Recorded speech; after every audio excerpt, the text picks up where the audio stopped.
Johnson's. Okay. Good morning, Todd County. Welcome to Tuesday, May 2nd, 2023, Todd County Board of Commissioners regular board meeting. Today, Commissioner Erickson will be joining us virtually. Okay, we will be doing a roll call vote on every item on the agenda today. Also present today is Commissioner Denny, Commissioner Becker, Commissioner Noska, Commissioner Newman, along with the Auditor Treasurer, County Attorney, and Coordinator. Will you please stand for the pledge? I pledge allegiance to the flag of the United States of America, the United States of America, and to to the republic for which it stands, one nation, under a God, nation under God, indivisible, with liberty and justice for and all. for all.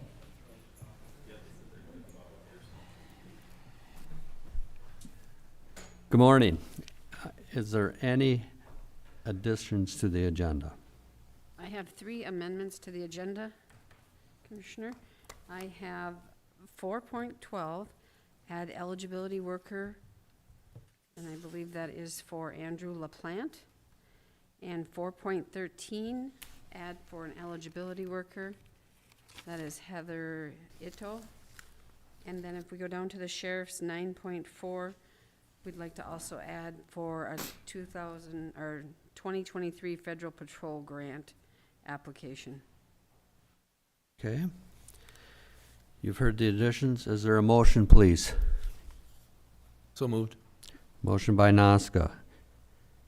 Is there a second? Second. Second by Denny. Discussion. If none, roll call vote, please. Commissioner Noska, Yes. Commissioner Denny, Yes. Commissioner Becker, Yes.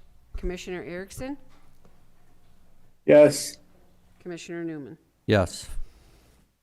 Thank you. Okay.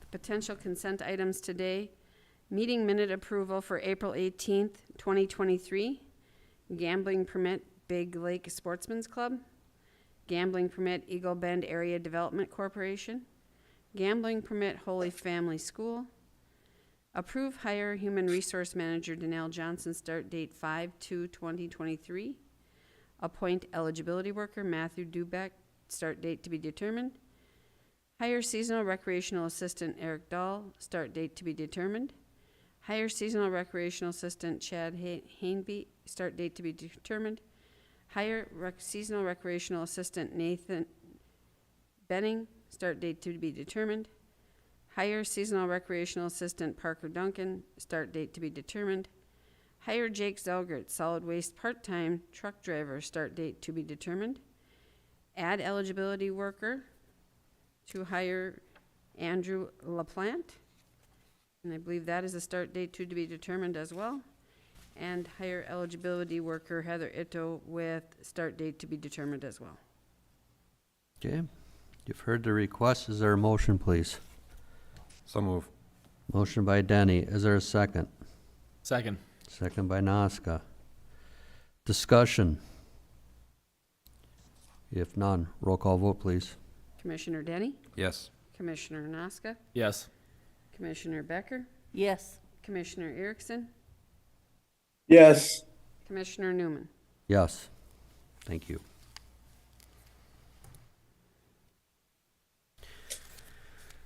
The next item I have under the auditor treasurers are the auditor warrants for April 2023. Background is sent for review. Recommendation is to approve the April 2023 auditor warrants with an ACH and a manual payment totaling the amount of $615,102.04, and it is a budgeted item. Okay, you've heard the request. Is there a motion, please? So move. Motion by Becker. Is there a second? Second. Second by Denny. Discussion. If none, roll call vote. Commissioner Becker, Yes. Commissioner Denny, Yes. Commissioner Erickson, yes, Commissioner Noska, Yes. Commissioner Newman. Yes. The next item I have would be the commissioner warrants. Background is sent for your review. Recommendation is to approve the commissioner warrants with an ACH and a manual payment totaling the amount of $325.99, and it is a budgeted item. Okay, you've heard the request. Is there a motion, please? So move. Motion by Danny. Is there a second? A second. Second by Nazca. Discussion. If none, roll call. Commissioner Denny, Yes. Commissioner Nazca, Yes. Commissioner Becker, Yes. Commissioner Erickson, Yes. Commissioner Newman. Yes.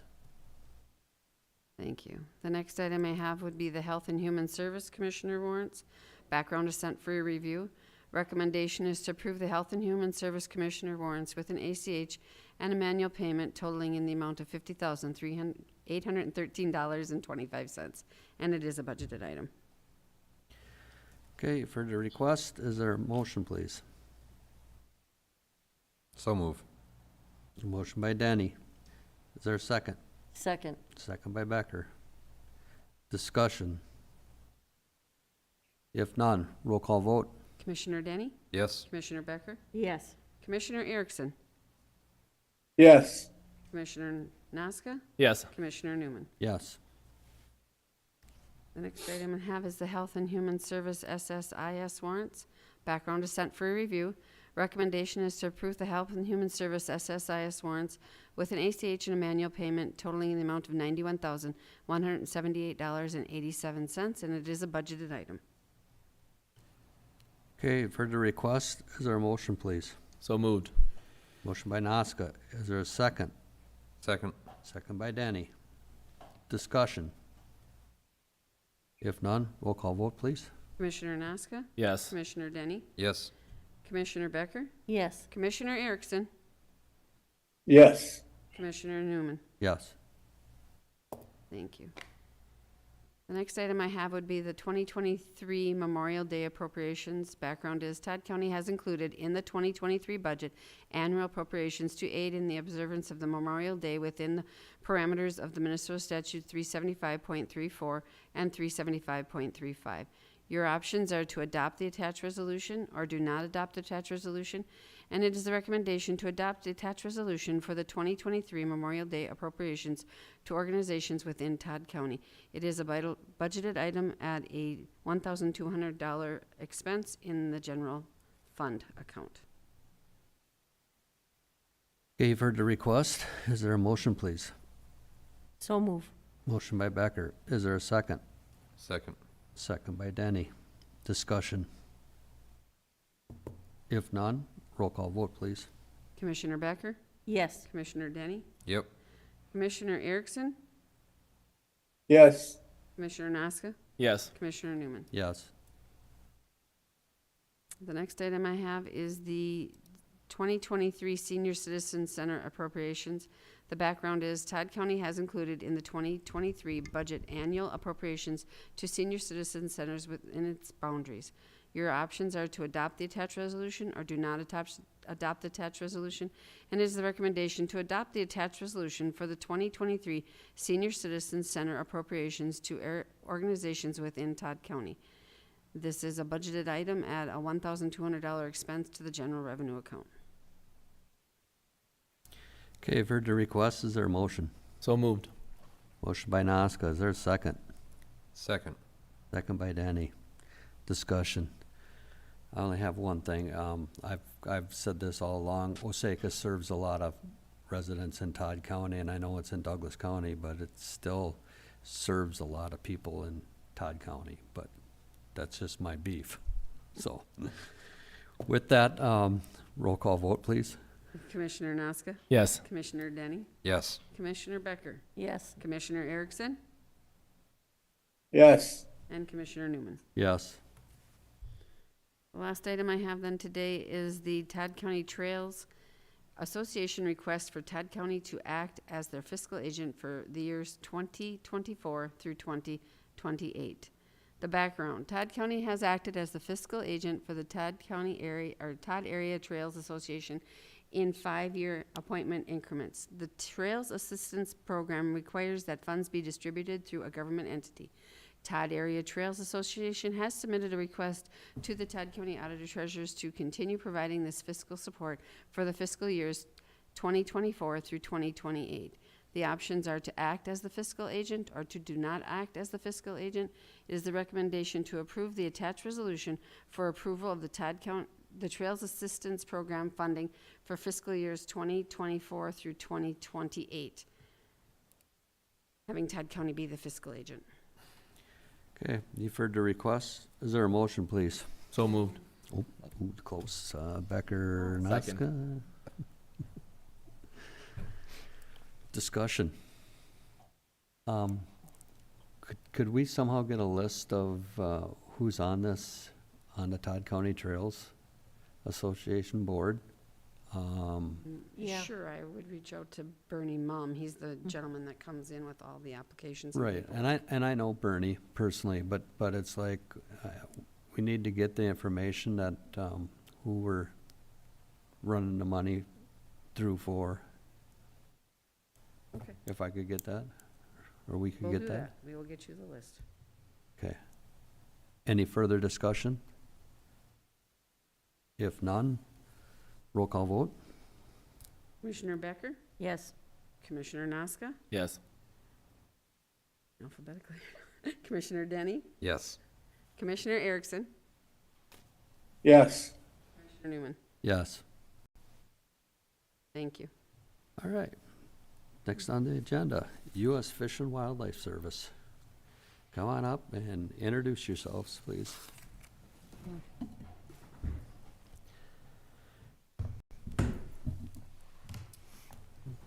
Good morning. Good morning. Good morning, Mr. Chair, board members. My name is Scott Gloop. I'm the project leader for the Litchfield office of the U.S. Fish and Wildlife Service. We cover 7 counties, including Todd County. And I'm Blair Mace. I'm a realty specialist at a Fergus Falls Wetland Acquisition Office, and we handle all the easements and fee title acquisitions for western and southern Minnesota. So I'm going to start off. We haven't been in Todd County for 15 years in front of the board, so I thought I'd provide you a little bit of a background of why we're here. And also, it looks like we're going to be here again soon as well. So that background will help for the next time. So the Congress passed an amendment to the Duck Stamp Act in 1958. And in that amendment, it gave the Fish and Wildlife Service authority to purchase fee title lands and easements in the Prairie Pothole region. Part of that amendment required the Fish and Wildlife Service to enter into an agreement with each state that we were going to acquire in. So in 1962, we entered into an agreement with the state of Minnesota to purchase easements and fee title land in the state. As part of that agreement, we're required to go in front of the county commission that we're acquiring in to request certification. The approval of these actually lies with the Land Exchange Board, which is made up of the governor, state auditor, and state attorney. So the certification process is, I guess, from your point of view, you'd probably review it as maybe a recommendation. You don't really have any approval in this matter. It's more of a recommendation. The Land Exchange Board is the one that actually has the approval. So we go to the boards when we're acquiring these and ask for certification. So, and Blair will cover the specifics of this request, but there's basically 3 options. You can either certify it, you can choose not to certify it, which we would ask, to state why. And then another option is, since there is no law, state or federal, that requires you to act at all, the agreement just requires us to request certification, but there's nothing requiring you to act. So I guess you could choose not to take any action at all as well. So, and I'll turn it over to Blair. Okay. Well, Scott used up half of my stuff, I was going to say. So these easements today we're presenting will be funded through the Migratory Bird Conservation Act, and that's the Duck Stamp Act, and not tax dollars. We have 3 easements today for your certification. The first easement with Dan and Doherty Hagen, and Daniel's back here and over my shoulder, of Osakis. This is a habitat easement allowing for grazing throughout the year and haying after July 15th of every year. The easement's located in section 32 of Gordon Township and is about 80 acres in size. The next two easements are both with Richard Loxtercamp and Mary Pullman, husband and wife of Osakis, Minnesota. They're doing a wetland easement on the north end of their property that's protecting two wetland basins that are 5 acres total. And that's in section 31 of Gordon Township. And under the provisions of the wetland easements, the wetlands cannot be drained, level, burned, or filled. If the wetlands go dry naturally, they can be farmed. The next one with Rick and Mary is a habitat easement on the south end of their property, which allows haying after July 15th of every year. And that is about 30 acres, and we'll go out and survey it to get actual acreage on that. These easements are perpetual. The landowner will hopefully continue to pay taxes on the property because it stays in their ownership, private ownership. And the weed control and access permission are still parts of the landowner's rights. Just because we buy an easement doesn't mean the public can go on and go hunting or fishing or whatever they feel like doing. It's still landowners, it's still theirs. We just help manage it a little bit, and we're just paying so they don't rip the sod up. That's generally what our easements are, our grassland easements are. Does anybody have any questions? And I'd like to add a little more. The reason I'm here is once Realty has finished their job of purchasing, then the administration, management, and enforcement of the easement lies with my office. So in the future, you know, we'll be monitoring them, making sure that there's no violations. If there is, then we'll deal with that. And another thing you might find interesting is in the state of Minnesota, there are many non-governmental entities that buy conservation easements. The state of Minnesota, through the Board of Water and Soil Resources and DNR, and some other of their divisions buy easements. USDA purchases easements. None of those entities have to come in front of the board, only us because of this 1962 agreement. So I just thought I'd share that. Which is nice. So, It's good information, though. We do appreciate you coming here, so. Yeah. Mr. Chair, if I could, you said perpetual. There's no end date to this then? Nope.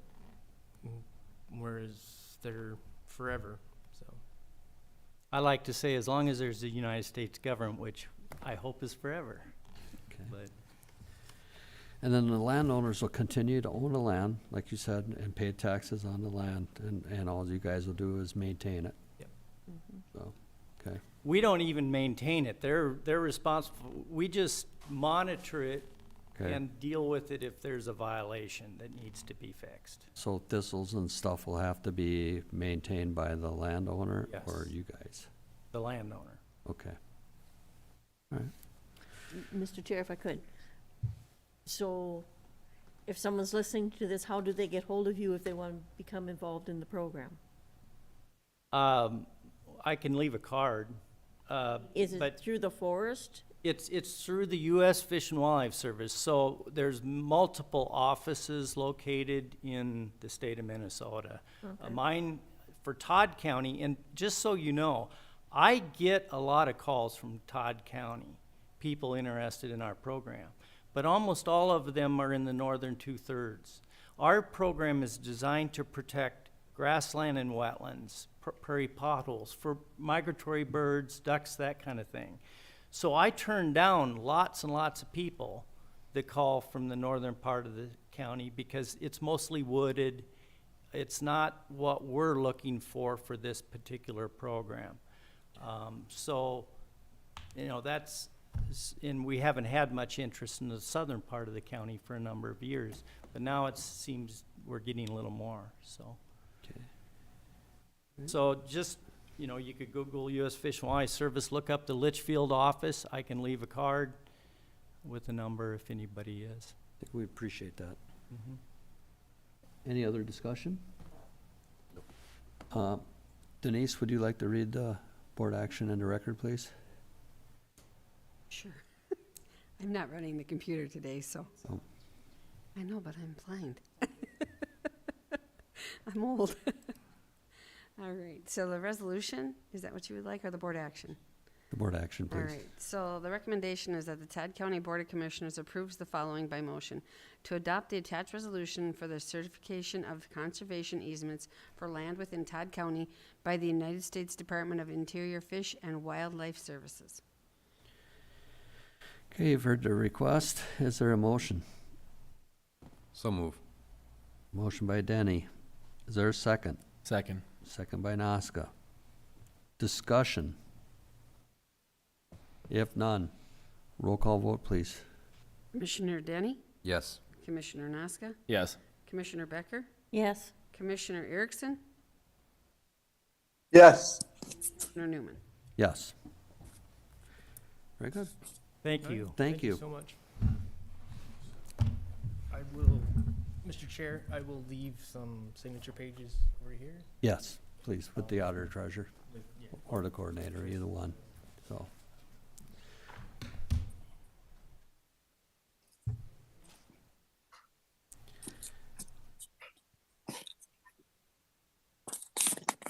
Sure.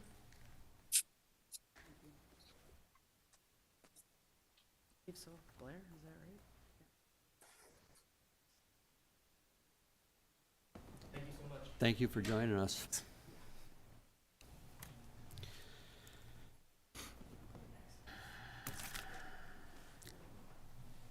Clifton Larson Allen. Mr. Host, how are you? I am awesome, especially now that I'm here. It brought beautiful weather today. I think we should have had this exit about 2 months ago, so winter will be over. But Yeah. honestly, it's great to be here to present the 22 audit. It is complete, but this year you don't have the bound copies with you quite yet. They're being printed today.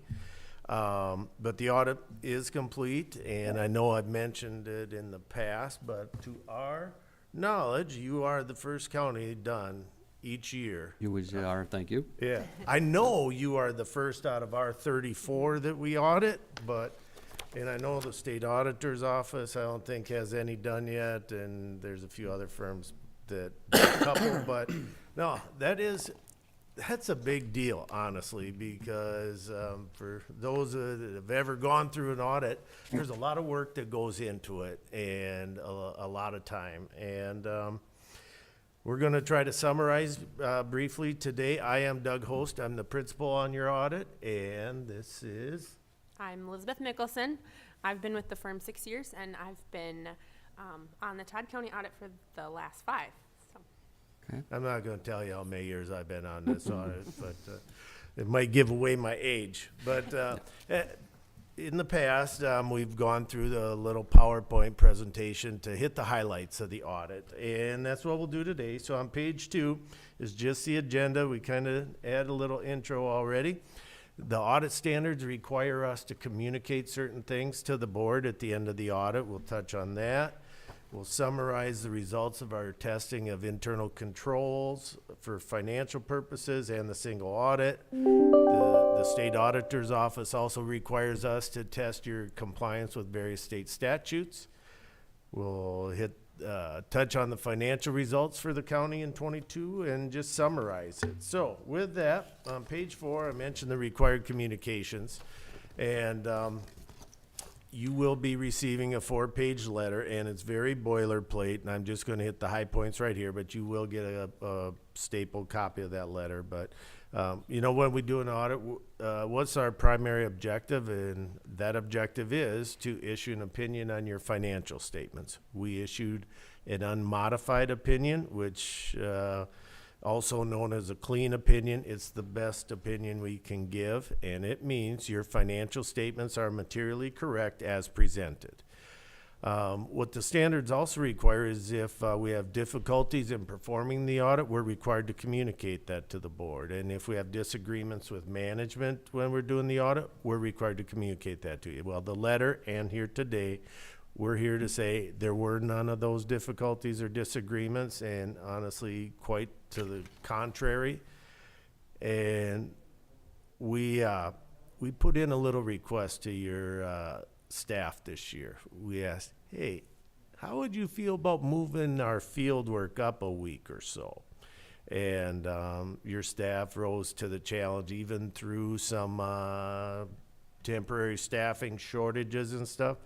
And when we got here to begin the audit, the stuff was there, and it I know from some discussions there was some long hours there by staff to get ready. But that's so important that when we start the audit that, you know, stuff's there, and it was. So thank you to everybody here. And we bug a lot of people when we do the audit. We really do. Or make requests. Maybe bug's not the right word. But if you ask the staff, they might say bug. But we'll go with request. But yeah, the audit just went really well. And we really appreciate it. So with that, I'm going to turn it over to Liz to talk about some internal controls. So we're going to start here with the audit conclusions. When we conclude the audit, we can summarize two types of written findings. So the first one we'll go through are what we classify as material weaknesses. The county had 3 of these this year. They're listed down below here. So the first one, that segregation of duties, is primarily in those smaller departments where you might have one person receiving the cash and putting it in the system. We had just a handful of material audit adjustments to properly state balances for the financial statements. And the last one, controls over financial reporting, is standard when CLA prepares your financial statements. There's a risk of that self-review where we're preparing the financial statements. So all 3 of those are very standard across counties of this size, and also all 3 are the same as last year. So nothing new to go over on that slide. The next classification is significant deficiencies. Slightly less severe than the material weaknesses we went through on the previous slide, but the county has none of these this year and none in the prior year either. So don't need to go over those in too much detail. The Office of the State Auditor puts out 7 checklist items that we're required to go through. So we may do some testing around those items, just go through some inquiries to test that compliance with the state statutes. We had 2 items that we identified during this process. So the first one is that 16 of the 44 ditches are reporting deficit cash balances. The second one there, regarding the publication of disbursements. So when you publish your minutes, you're publishing just the credit card, the payment that was made to the credit card company, not the individual vendors. So state statute just has a clarification that if the individual vendor that you're paying via that credit card is over $2,000, you should publish that detail. But both of those are the same as last year as well. So Those 2 items are in just about any, well, the counties that have ditches, they all get this, and it's just the way ditches work. And as far as publishing the disbursements, I think that also is pretty common in our county reports, and certainly there's a cost benefit that I think the county has gone through for that. and the last piece, so of the overall audit, we do a portion of that is the federal single audit. We had, just given the increase in federal spending this year, we had to test 3 programs. So those were child support, highway planning and construction, and medical assistance. And we had no findings through the single audit process. So for the programs we tested, that is fairly rare across counties to have no findings. So it just is a nod to some of that oversight and supervision happening on the federal spending throughout the county within those departments. So. If I just add a little something to it, and the neat part there as well is, you know, we're auditing grants that are administered by different departments. You got human services and road and bridge. So across those 2 big departments, they get a lot of grants. The controls and processes in place, that says a lot about the county and the oversight. turn it back over to Doug, and he'll go through some of the financial results. All right, slide 13.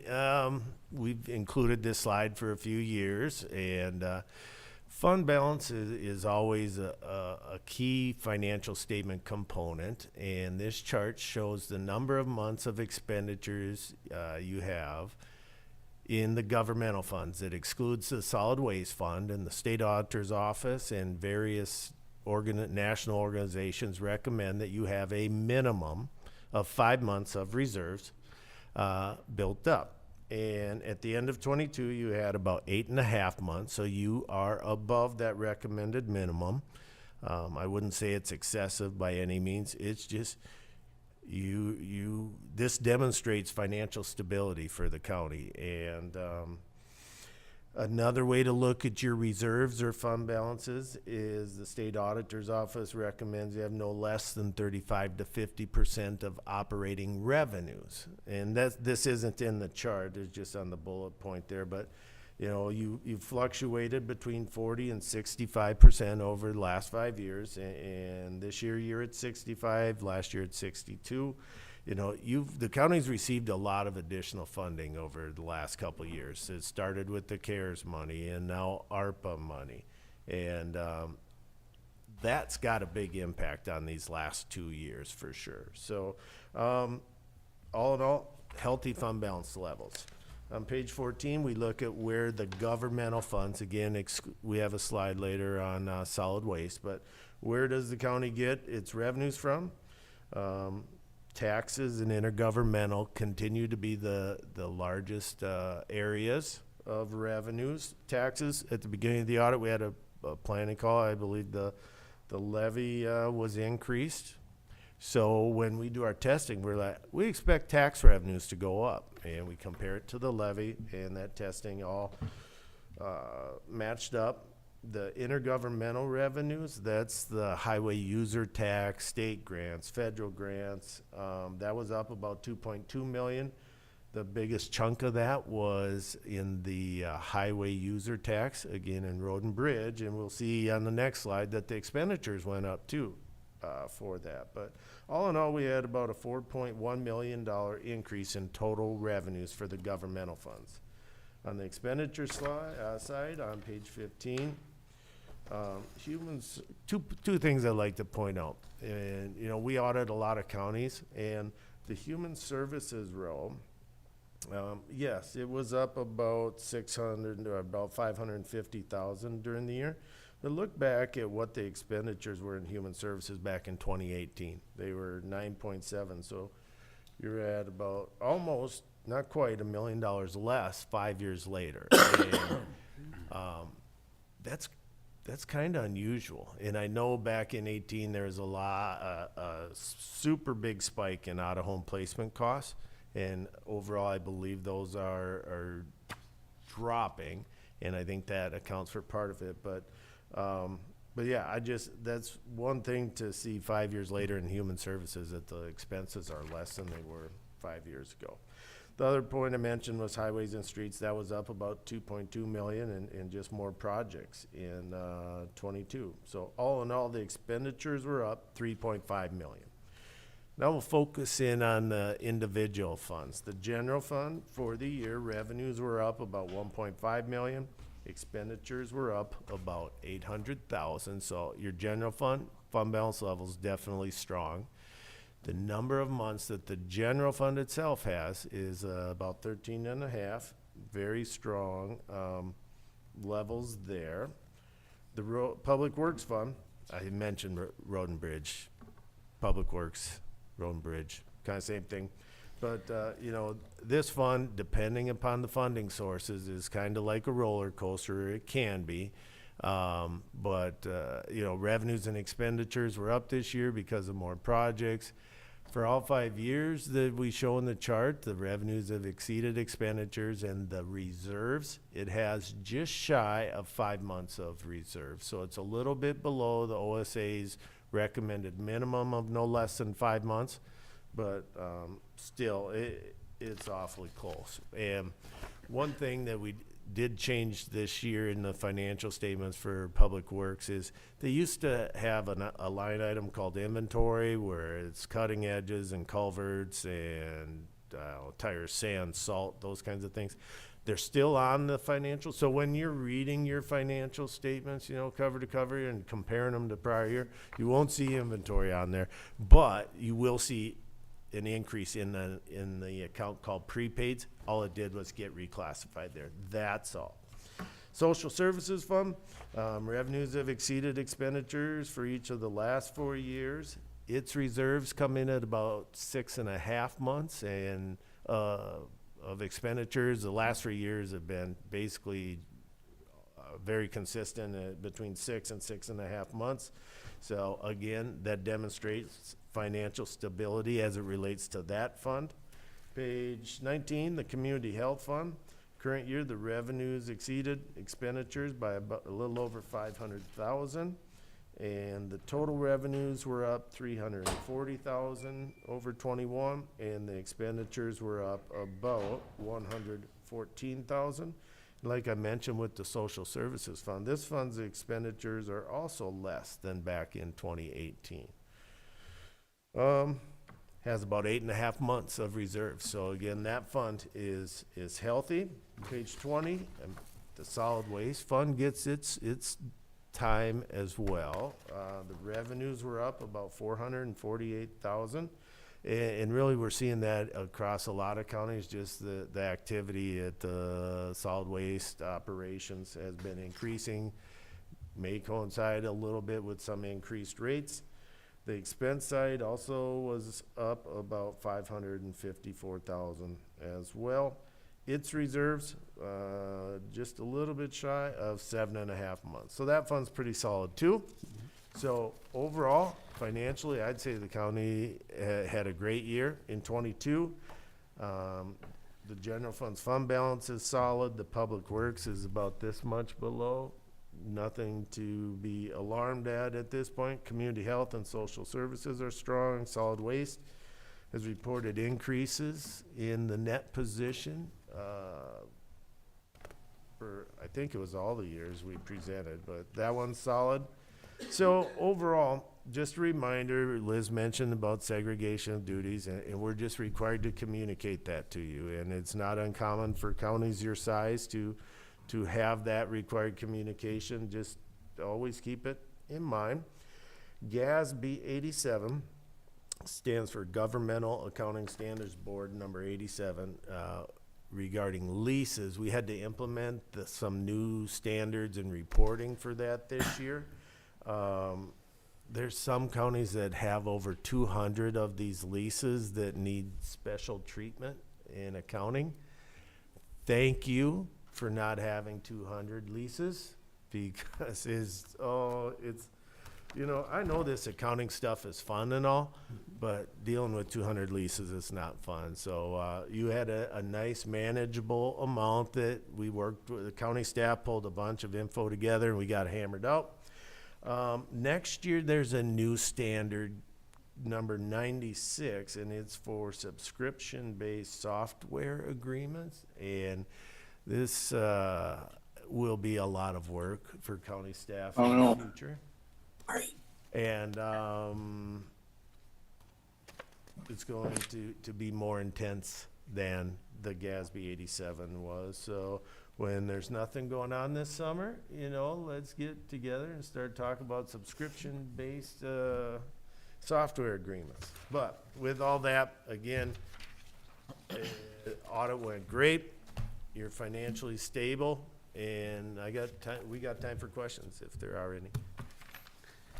Any questions? I just want to thank all of our staff and department heads and everybody for working hard, and you guys, you know, the audit looks very well. Cool. So everybody worked hard to get her done, and thank you for letting us be number one. You got it. Yeah. Want to move it up a week Right. earlier next year? Okay. Awesome. Later. All right, thank you. Have All a right. great summer. Thanks. So Thank you. we gotta accept the, right? Accept it. We're gonna accept it. You wanna read the board action I'm sorry. into record, please? Thank you. Yeah. Where am I at here? The recommendation to accept the fiscal year 2022 audit report as presented by Clifton Larson Allen. Okay, you've heard the request. Is there a motion, please? So move. Motion by Becker. Is there a second? Second. Second by Denny. Discussion. If none, roll call vote, please. Commissioner Becker, Yes. Commissioner Denny, Yes. Commissioner Erickson, Yes. Commissioner Nasca, Yes. Commissioner Newman. Yes. Okay. Next on the agenda, ditch inspector. Set time for informational meeting. Good morning. Good morning. I have 2 agenda items. The first is to set date and time for informational meeting for County Ditch 42. The background, the Ditch Authority needs to set a date and time for a landowner informational meeting for the tile issue on this ditch. In the past, only the commissioners whose district the ditch is in would attend the informational meeting. Because of the potential dollar amount of this project, I recommend all the commissioners attend the informational meeting. The date that Rinky Noonan attorney Cale Van Bruggen is available is May 22nd, 2023 at 6:30 p.m. The options are to approve a date and time for the informational meeting for Ditch 42 tile issue, or recommend a different date and time for the informational meeting. Recommendation, the Todd County Board of Commissioners approves the following by motion. Acting as Ditch Authority, set May 22nd, 2023 as the date for a landowner informational meeting with a start time of 6:30 p.m. to be held at the county boardroom. And the funding source will be the County Ditch 42 assessment roll. Okay. Heard the request. Is there a motion, please? So move. Motion by Becker. Is there a second? Second. Second by Nasca. Discussion. If none, roll call vote, please. Commissioner Becker, Yes. Commissioner Nasca, Yes. Commissioner Denny, Yes. Commissioner Erickson, Yes. and Commissioner Newman. Yes. Okay. Next, yep. Okay, my next agenda item, approve the county ditch inspector to begin process on County Ditch 40 minor maintenance request. The background, maintenance has been requested on 2 laterals of this ditch. Options are approve the ditch inspector to start the process, do not approve the ditch inspector to start the process. And the recommendation, the Todd County Board of Commissioners approves the following by motion. Acting as ditch authority, approves county ditch inspector starting the process on County Ditch 40 minor maintenance request. An inspection report will be brought to a future work session. And the funding source is the County Ditch 40 assessment roll. Okay, you've heard the request. Is there a motion, please? So moved. Motion by Nasca. Is there a second? Second. Second by Danny. Discussion? If none, roll call vote. Commissioner Nasca, Yes. Commissioner Denny, Yes. Commissioner Becker, Yes. Commissioner Erickson, Commissioner Erickson? Yeah, to step up for a minute. Okay, we'll just go into recess till he comes back. Yep, Sorry, guys. that's okay. Can take 5 quick till I get back. Okay.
You're back. Commissioner Erickson, are you available?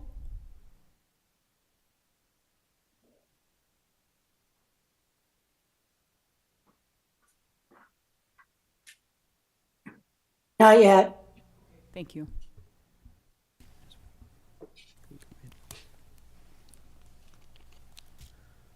They're waiting on you, Rob. Yeah.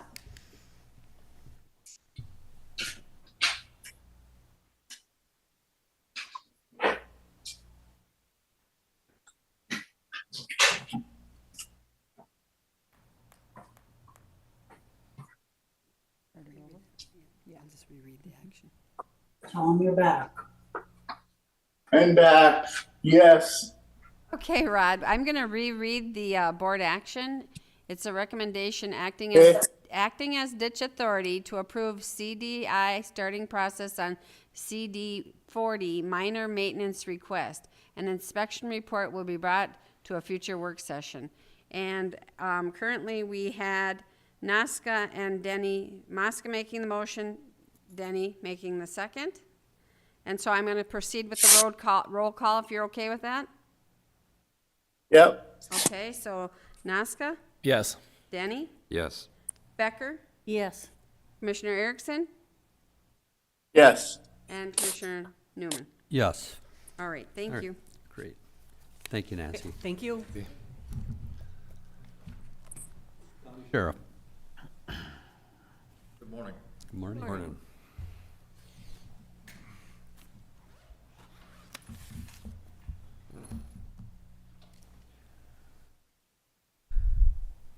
All right. First on our list,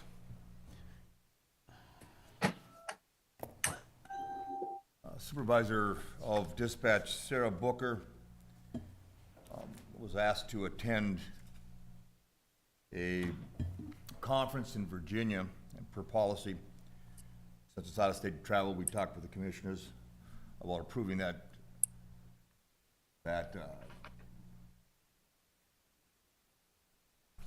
find which sheet I'm on here first. Okay. Approving that recommendation. Sarah is the regional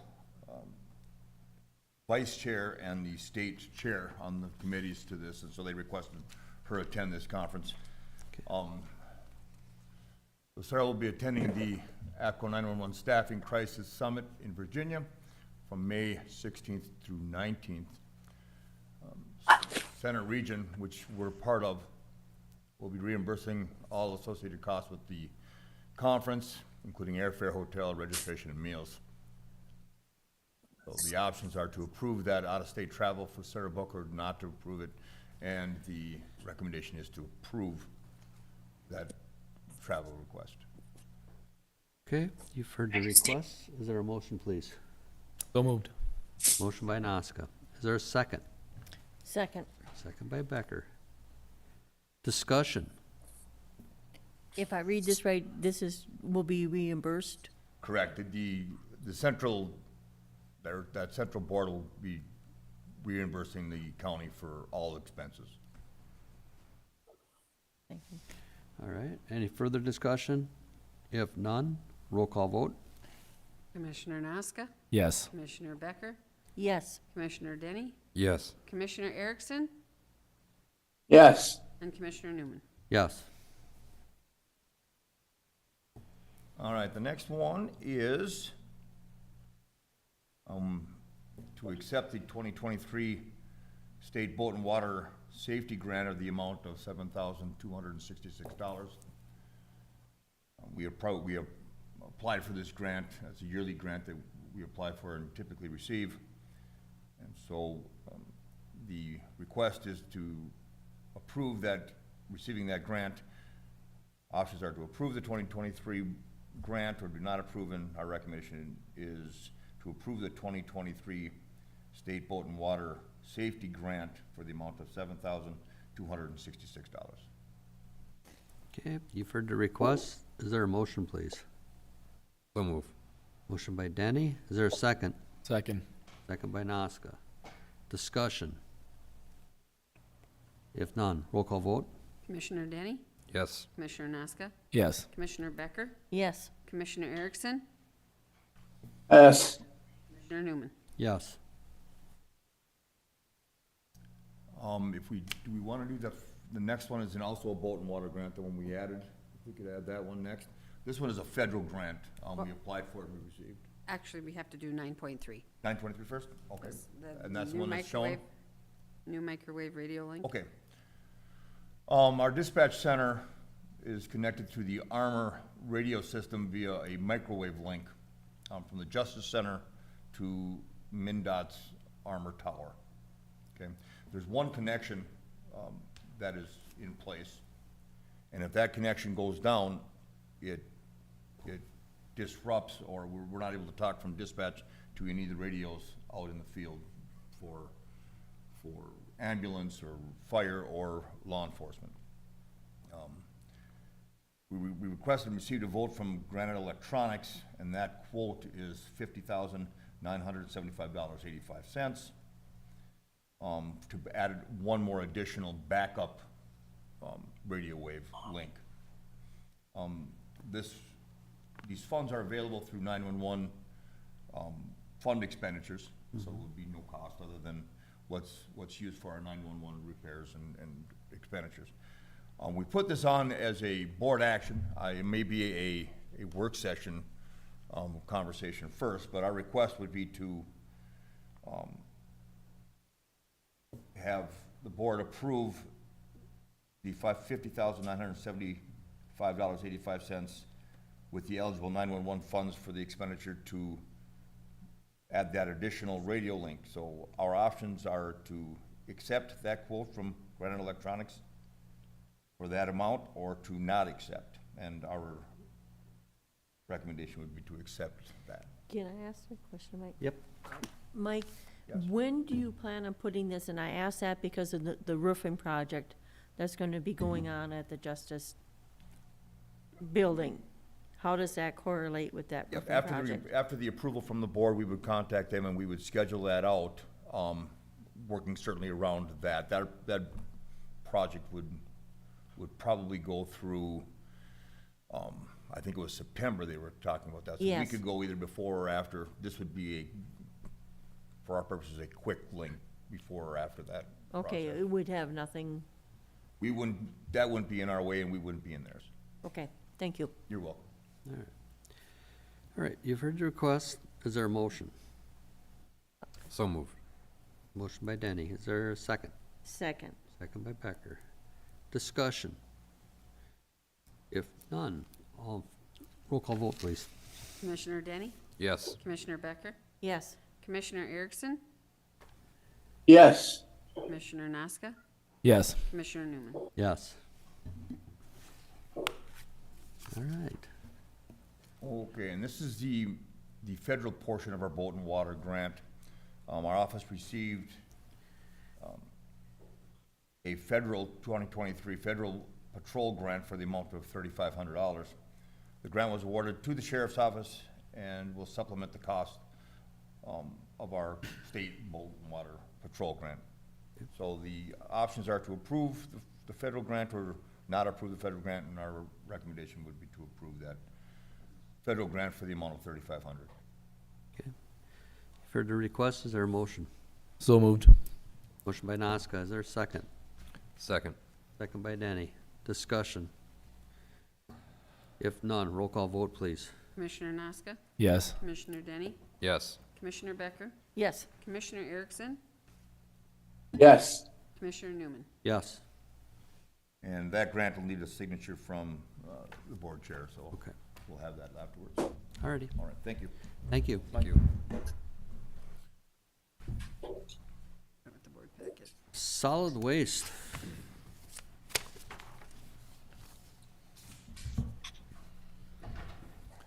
Good morning, Chair and Commissioners. Morning. Morning. So as you're aware, we've been working on a transfer station building project. And one of the steps that we need to get through is getting the permit for this project. That facility has always been run as what's called permit by rule. So they just issue this boilerplate permit that the wording doesn't change, they just put your name on it. With this new facility, they're bringing you in compliance with state law that requires a specific permit. So that's like about a 25-page permit that's very customized to your site. So Stantec has prepared that application. It's about 130 pages long. And the staff and I have reviewed that, we spent quite a bit of time on it. Some primary comments that we provided were in the packet, and I'll just maybe highlight 3 general observations that we gave back to Stantec. One was just confirming some of the common information like names and addresses. Second one is we want the permit and the application to be no more restrictive than the law. There's a variety of things that could be taken into context in that report that says we're gonna do something. Well, once you say you're gonna do it, you have to do it. They'll bring you back to that every year. So we had that, asked them to revise that. And then the third major item is compliance for this permit is often written for how much product or waste that you process. And there's 2 primary ways you can do it. You can say, here's a maximum capacity per year. So just a simple example that I've seen in permits before is you could say, well, you have 1,000 appliances that you can take this year. The other way to do it is to say that it doesn't matter how many you handle in a year, but as long as you limit that storage on site to like 3 or 4 roll-offs. And so we asked them to have that wording the second way. It's a lot easier for us to see that we're compliant. And then when you hit that 1,000 appliances, you don't have to shut your doors. You can keep running the business. I did talk about this particular item with the MPCA engineer, Cliff Shirk, because we've had some MPCA staff want it the other way. He's our reviewing engineer, and he'd actually prefer it the same way that we're proposing it. So with these comments back to Stantec, they said they will have the permit application revised and ready for submittal on this Friday. So we're presenting this to you. It requires 3 signatures. The way we've asked them to prepare the permit, and that would be Coordinator Pelzer and Supervisor Mike Eberly and Director Chris McCon. So our options that we're sharing with you are authorize staff to sign the permit application for submittal by Stantec to the MPCA. The section option is to not authorize signatures for submittal, and we would recommend that you authorize staff to sign the permit application for submittal by Stantec. Okay, you've heard the request. Is there a motion? So moved. Motion by Denny. Is there a second? I'll second. Second by Noska. I do have one comment here under the memorandum. Summary of comments from county.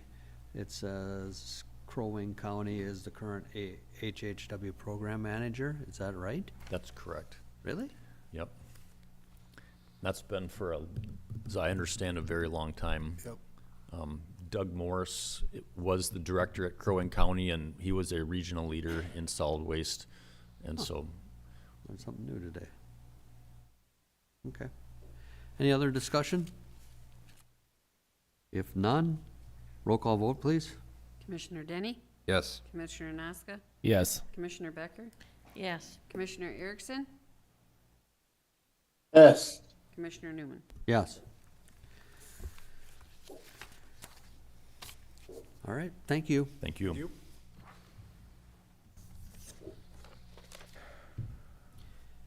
Administration. Thank you, Mr. Chair. So I have a board action this morning that is for county engineer reappointment. And the background is Minnesota statute 163.07 directs that all counties shall employ a highway engineer and directs that appointments shall be made for a term of 4 years and in May of the year in which the term expires. Lauren Feldbaum's current appointment as the Todd County engineer ended on May 1st, 2023. Mr. Feldbaum has performed at or above expectations during his recent term. County Administration recommends Lauren Feldbaum be reappointed for another 4-year term. And the options are to reappoint Lauren Feldbaum as county engineer for a 4-year term beginning May 2nd, 2023, or do not reappoint, and the recommendation is to reappoint. Okay, you've heard the request. Is there a motion, please? So moved. Motion by Nazca. Is there a second? Second. Second by Danny. Discussion. If none, roll call vote. Commissioner Nazca? Yes. Commissioner Denny? Yes. Commissioner Becker? Yes. Commissioner Erickson? Yes. Yes. Thank you. The next board action that I have is to inactivate addendum to the 7.05 sick leave of the personnel policy. And the background on this is on March 17th of 2020, the Todd County Board of Commissioners adopted a temporary addendum to the section 7.05 sick leave of the personnel policy. The purpose of the addendum was in response to the COVID-19 outbreak, encouraging employees to stay home when having signs or symptoms of COVID-19. The temporary addendum would be inactivated by the Board of Commissioners at the appropriate time. The Personnel Committee recommends inactivating this temporary addendum as of May 11, 2023, coinciding with declaration to end the public health emergency. The options are to adopt the attached resolution to inactivate addendum to 7.05 sick leave of the personnel policy effective May 11, 2023, or do not inactivate, and the recommendation is to adopt the resolution to inactivate. Okay, you've heard the request. Is there a motion, please? So move. Motion by Becker. Is there a second? Second. Second by Denny. Discussion. Yes, Mr. Chair. Why the date May 11th? So May 11th, and we discussed this through personnel policy, but the reason why we chose May 11th is that's the federal end of the End of public the- health emergency that was adopted by President Biden. Okay. Finally over. Yes. Any other discussion? If none, roll call vote. Commissioner Becker? Yes. Commissioner Denny? Yes. Commissioner Erickson? Yes. Commissioner Nazca? Yes. Commissioner Newman? Randy? Commissioner Newman? Yes. Sorry.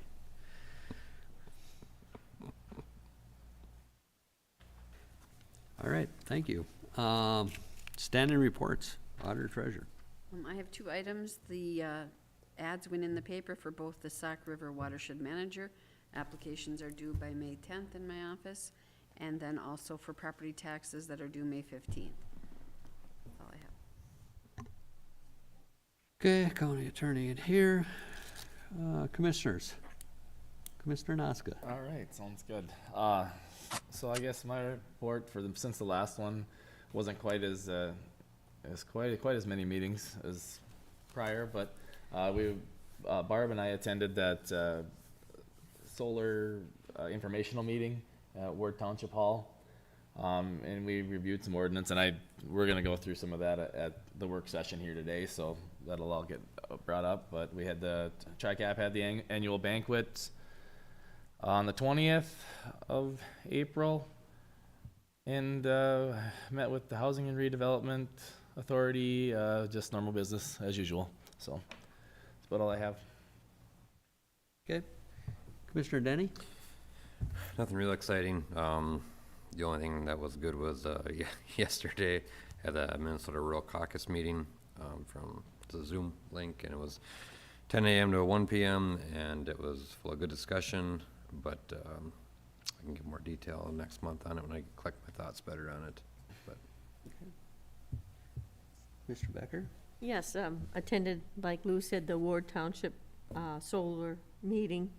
I had Friendly Rider meeting, the West Juvenile Center up in Moorhead, we had that meeting. And interesting facts is their food service, the meals that they pay for, they had to raise the cost of the meals they pay for to $3.10. And that was because they had to start paying their employees $20 an hour. So it's interesting how they can furnish those meals for that cost. The other interesting thing that they brought up is we're actually 1.5% up on our beds that we're using at that facility. And I know the cost of the beds are real expensive, but we'll have to have that in this forward discussion coming up sometime. I also had the Mississippi Watershed meeting in Brainerd, a personnel meeting, and regional EMS in St. Cloud, and then last night we had the public health meeting. Okay. What I had was an interesting meeting with CPT last Monday. That was a special meeting called. We did vote. It was a close vote to wean off the North Dakota counties and focus more on the Minnesota counties. I did send an email to the coordinator and the auditor treasurer. I think we need to create a committee for counties providing technology within Todd County, so we have an understanding, and I know Commissioner Denny's on that, and that'll help you get up to speed a little bit on what's going on. I think it's a good thing. Danielle, you deal with a lot of the CPT program, so your input is gonna be very important. And I also wanna welcome you as our new HR manager. So, otherwise, I just want to say thank you to my neighbor, Ken Hayes, who helped me retrieve the fishing pier up at Battle Point Park. It decided to go afloat and ended up about 700 feet, probably out in the middle of Lake Osakis with the ice, and we got it before the wind come up, which is very good. Otherwise, it would have ended up in Osakis. So I just got to thank Ken for that. He got his boat out and helped us rescue that. So with that, County Coordinator. Thank you, Mr. Chair. Just a couple of things. I attended a Sourcewell board retreat April 19th and 20th. We've been busy with a lot of interviews, as you can tell, with that amount of items on the consent agenda, so things have been moving right along there. We've had some personnel committee meetings. I did attend the Broadband Coalition meeting last week and learned a little bit more about what Benton County has done and heard from Commissioner Kapinski on that. Participated in a couple of legislative updates, which have been interesting, just watching the stuff move through. And I want to just thank the board for the action they took this morning with getting HR manager in place so we can start getting things back on track and hand over some interview stuff to Nellie. So thank you. Okay. Is there anything else that needs to come in front of this board? If not, we will recess to May 16th. Thank you, and we'll start the work session here in 5 minutes. Is that okay?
22nd, 2023 work session.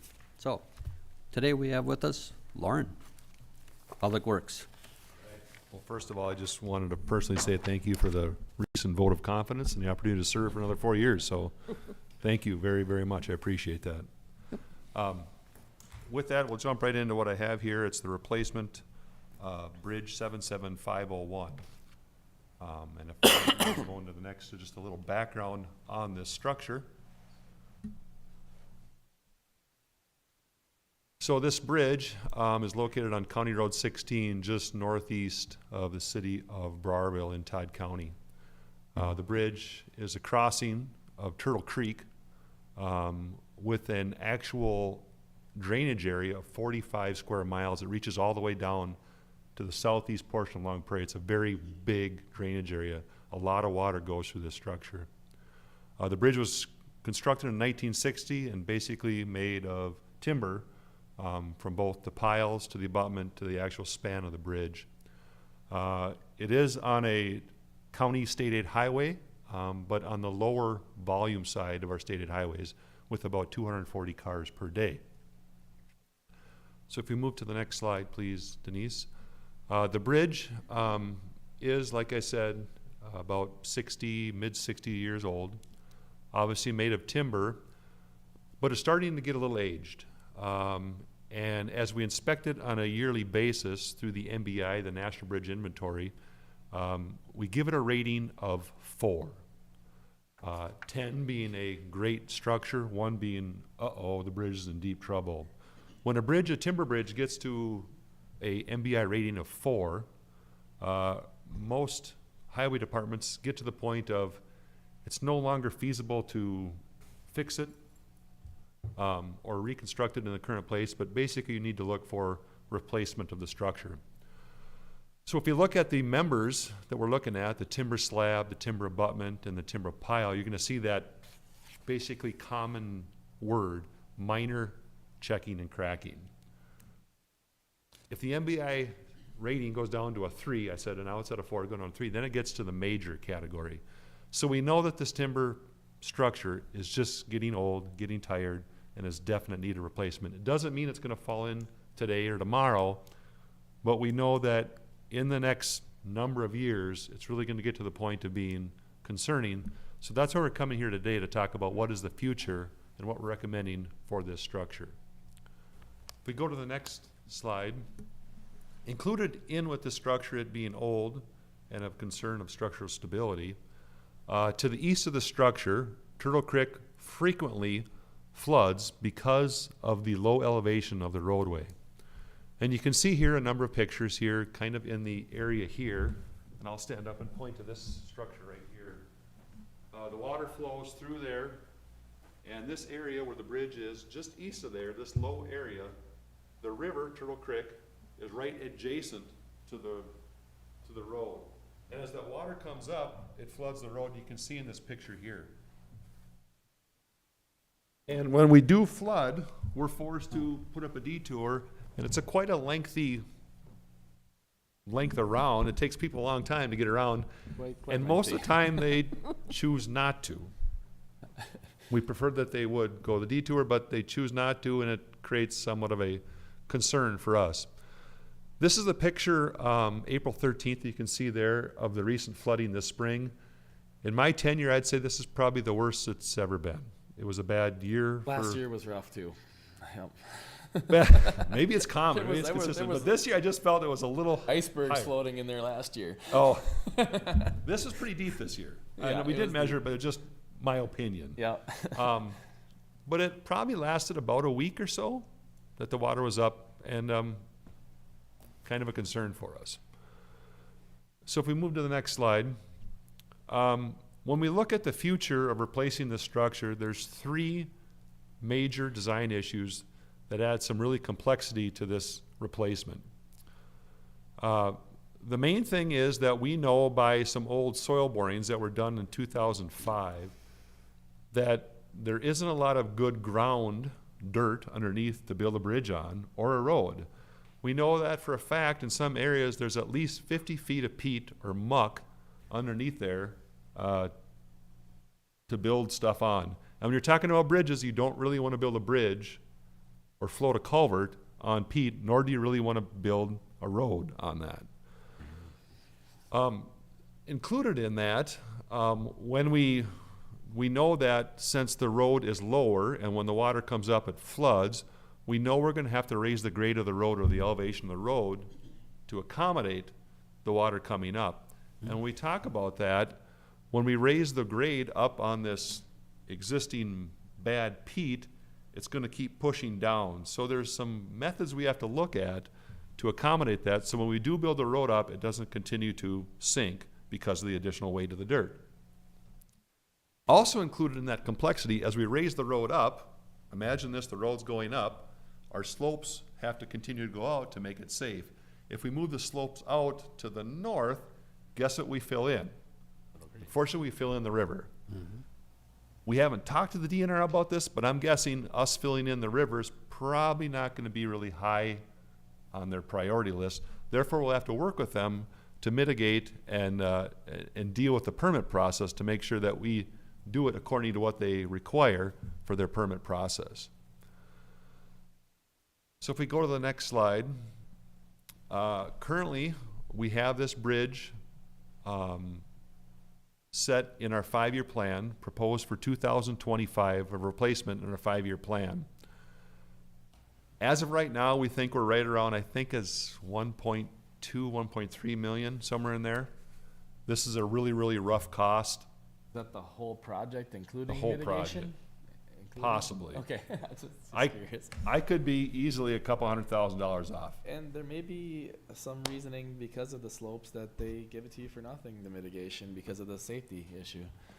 It's possible. Possible. We'll cross our fingers. Right. But we do know that in order to fund this project, if we look to the left, we're going to be looking to get a portion of it, probably about 50% of it paid through the bridge bond replacement program. And basically what that is, as the state legislature passes the bonding bill every other year, included in that is the bridge replacement program. So we'd be looking to get funding for that, and it could be upwards of $600,000 to $700,000. Currently, we have one bridge actually on the list waiting for funding, and that's our replacement of County Road 14 bridge just east of the city of Browerville. So that project's ready to go. We're just waiting on the funding to get it. And how this program works is we can't just raise our hand and say, we want this project. We have to develop the project and be ready to construct, and then MnDOT will put it on the list and wait for the money to show up. So you have to do the preliminary engineering work ahead of time to then be eligible actually to apply for the funding. So we really need to be ahead of the game to get this project through the process. Go on to the next slide, please. Therefore, due to the complexity of the issue and the workload that'd be involved to deliver this project, we went out and sent out an RFP, or request for proposals, and we sent it to these 4 firms that are basically kind of in this niche of engineering, type of rural type bridges. Widseth, which does a lot of work for Todd County, both in roads and bridges and also structures, and they'd be out of the Alexandria office. Bolton and Mink, that's a firm that does a lot of work in rural Minnesota. They're also the city engineer for a number of our cities within Todd County. Erickson Engineering, that really is a specialized group of engineers that work basically on structures like this, and WSB that does a ton of work throughout the state. Sent those proposals out, and we actually got 2 back, and we'll quick go into the analyzing of those. The first one we want to mention is with Widseth, and they've done a ton of bridges for Todd County throughout the years, and I did attach their proposals. I don't know if it got added to this. I think it is later, but anyways, we'll go back up to the next slide. Keep going back up. So their cost estimate is right around $79,816, and it funds the whole development process through the original surveying, permitting, and actual design, and through the mitigation with the DNR to get the permit to get this project completed. The other one received was from Bolton and Mink for slightly less than that, of $74,316, and it does essentially the same things. But if we move to the next slide, our recommendation would be, if we want to move forward with this project, is to actually go with Widseth, even though they're slightly higher in cost, for the following 3 reasons. We believe that in their proposal, they missed a couple key items that I think will actually add cost later, because they don't address them in their proposal and in their work scope. So if they don't address them in their work scope, if they do that work later, they're asked for additional fees. And I believe they truly missed those points that will then add this additional cost. And the ones they missed, I believe, are listed here. Number 1, the Widseth proposal, not the Bolton Make one, but the Widseth proposal discusses the plan to handle building the road up over the unsuitable peak ground. Remember, we talked about that as an issue? They dealt with this, whereas the Bolton and Mink missed that key point. Widseth discussed the possible realignment of the road or the river as we raise the grade up. Bolton and Mink didn't do that. And we also believe that Widseth plan shows that they're going to build a bridge with abutments or piles sunk into the ground, so we have something stable to build on. Where the Bolton and Mink one said we're just going to float box culverts in there, which you could do, but you're floating box culverts on peat ground, which we don't believe is a very stable structure. We'd rather do it the right way and drive piles into the ground and build our abutments off of that. Mr. Chair, if I could. Lauren, do we have to take the low bid, or by this, your 3 points here, that we would not have to accept the low bid? The statutes, and Denise, correct me if I'm wrong, you know this a little better than I do, is that with professional services, you don't always have to take the low bid. Okay. But we do go out and get quotes to make sure they're comparable. But boards, county boards like city councils, can select engineers this method. It's not a true low bid cost proposal. And I'm sure you do it the same when we hire Lipton Larson Allen. Lipton Larson. It's the same Yep. thing. They're professionals that provide a service for the county, our auditing services, which we can't do in-house. We can't, by law, we can't. But with this, we don't have the staff in-house to do this Right. specialized work. So we went out and tried to do the best we can by submitting a request for proposals to make sure that the engineering firms are all bidding on the same thing. And we believe that their proposal, like we talked about, Right. just didn't address the right items. Okay. So therefore, we feel, and our opinion, is that we want to go with a slightly higher bid, because I think in the end, we're actually going to save money. Okay. And I it- was just curious if we had to stay with that low bid. And in this case, if it's not an adequate bid, Yeah. if our county engineer determines that it's not going to accomplish what we need, I guess that's the case where it doesn't really necessarily even come into consideration. Yeah. That's what we're feeling. Yeah. Kind of making sense? Yep, And I'm- absolutely. I just I'm not wanted the to guy make to say sure we want that to go we buy the were. Cadillac Yeah. when we don't need it. But in this case, I think they're very close in numbers. But I think those key points that we talked about in the end will actually save us Yeah. dollars. I was more concerned about having to accept that low bid. You And know, I can I read- understand the difference.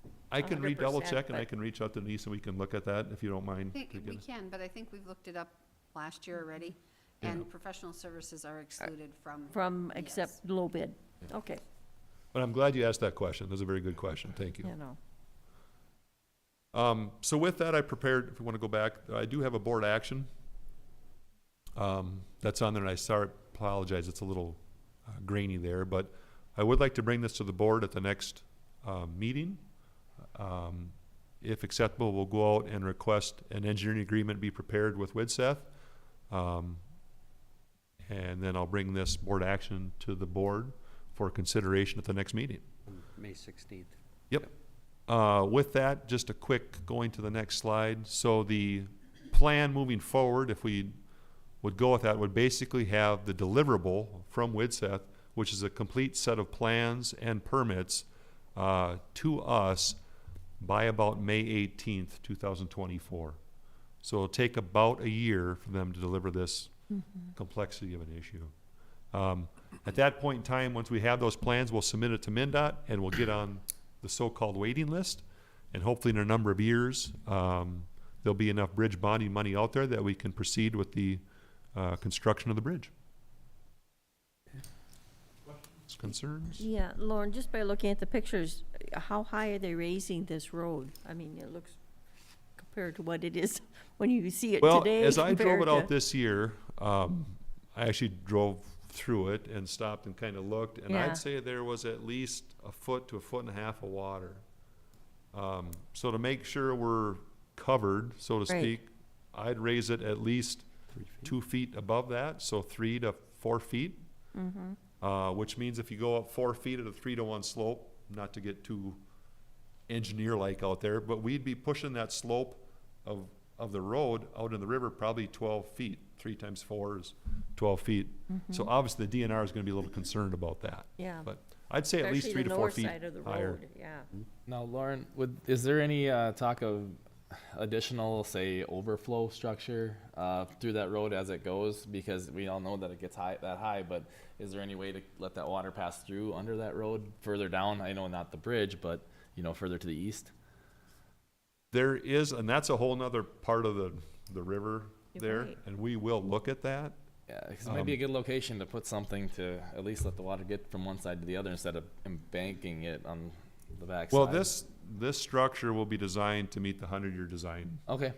Okay. So we feel that that's probably All right. adequate. All right. They may even go a higher design because of the structure, but typically by MnDOT standards, you have to meet the 100-year design flood. Okay. So, what it meets now, Not much.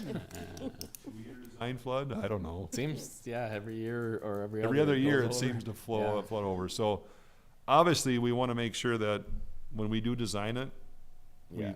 take into account all that. Because as we build the road up, we're essentially creating a bigger dam and holding water back. So we want to make sure that the structure we have is adequate to make sure all that flow is through there, so we're not backing water up farther to the south.